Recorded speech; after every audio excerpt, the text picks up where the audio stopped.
September 1973. Skylab, an 85-ton space station, is near the end of its 59-day mission.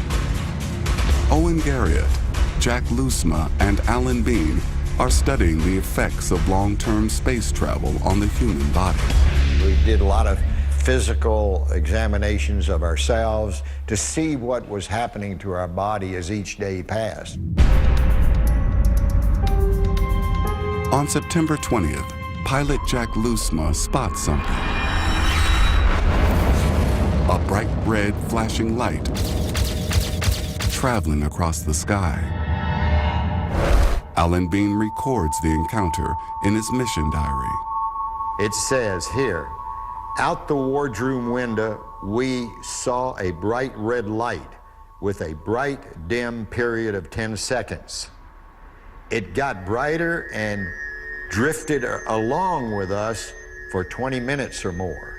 It was the brightest object we'd seen. Owen Garriott takes a series of photographs. The first three capture the bright light, but the fourth also captures the object's bizarre shape. One of the pictures they took was widely published because it showed what looked like a squash spider, a squiggle, a squash slinky toy. Could the object's shape be an optical illusion? It's more likely that that picture is some kind of camera aberration, exposure setting error. But optical physicist Bruce Maccabee disagrees. One thing I am quite sure of is that the structured image is not an accident of aberrations in the lens. The shutter time was probably about a 250th of a second. That's fast enough to stop almost any hand motion. Alan Bean wonders if what they saw was some kind of satellite.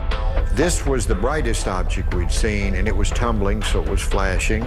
Owen and Jack pointed out it was probably a satellite. Then that's what I think it was, and I said that there.